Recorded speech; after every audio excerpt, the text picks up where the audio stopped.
Isang mapagpalang hapon sa inyong lahat, mga ka-DIY. Ano bang tawagan natin sa isa't isa?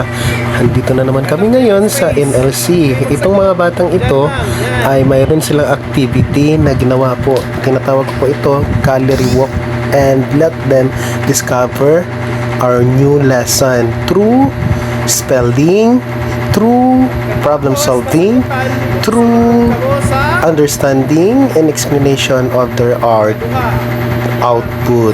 Ayan po, napakasaya po ng mga bata, mga ka-DIY. Ayan yung group 1. Doon na naman tayo sa kabila, mga ka-DIY, kung ano bang ginagawa nila dito. Yan, ito yung group number 2. Grupo ito nila Cordero, nila Umali. Yan, balik tayo doon sa kabila kung ano pang ginagawa nila. Yun sa kabila po ay yung group 1. Yan, ito na sila.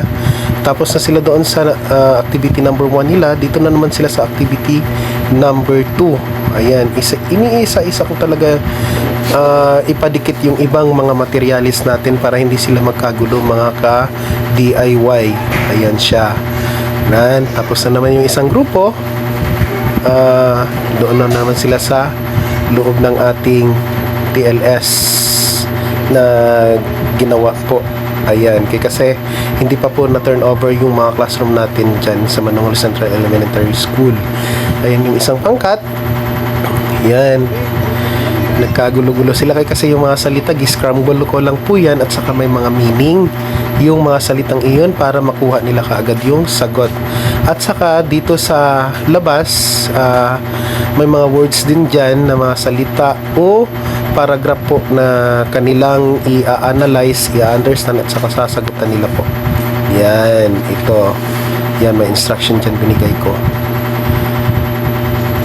Pagkatapos nyan ay yung isang grupo naman, tapos na sila sa number 2, sila na naman yung kukuha ng kanilang activity. Sa labas po yan ng TLS namin. Doon ko pinadikit yan sa may gilid ng classroom ni Mama Teo.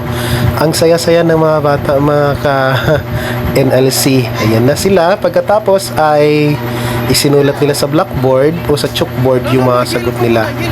Tapos isa-isa silang nag-yell. Group 1 yan. Sunod group 2. Ayan, grupo ni Umali yan. At saka sa bawat grupo may mga reporter sila. Okay? Ayan. So, ayan, nag-yell na sila. Ginamit na nila, sila daw ang pinaka-the best sa lahat ng mga gumawa ng activity.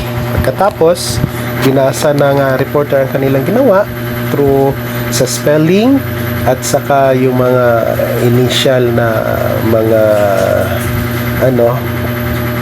problems, at saka ginawa nila ng solution, mga ka-DIY, hanggang natapos sa pagbabasa si Umali. Ayan siya.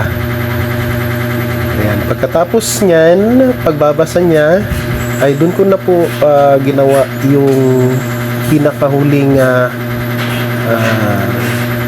bahagi ng aming lesson.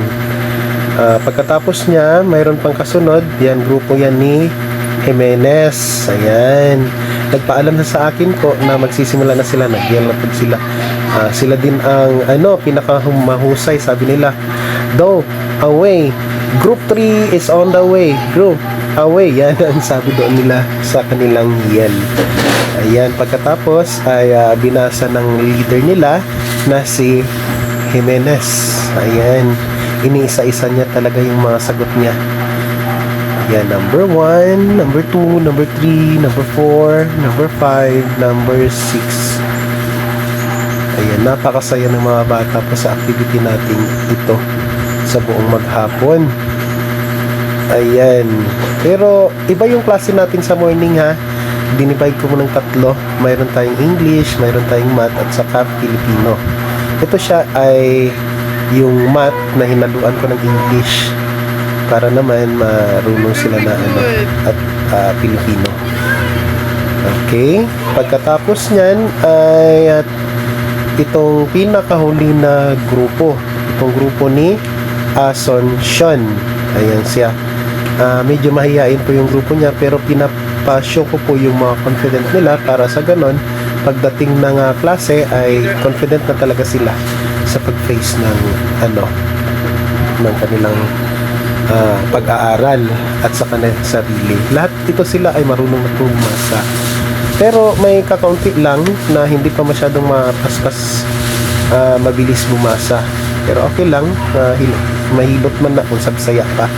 Ayan, binasa na ni Asuncion yung mga sagot nila.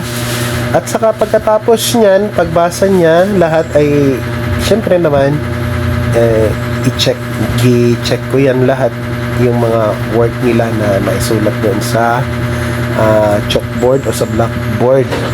Ayan, napakasaya talaga ng mga batang iyan. There we go. Ayan, pagkatapos doon, na yan. Bye-bye. Thank you sa panunood.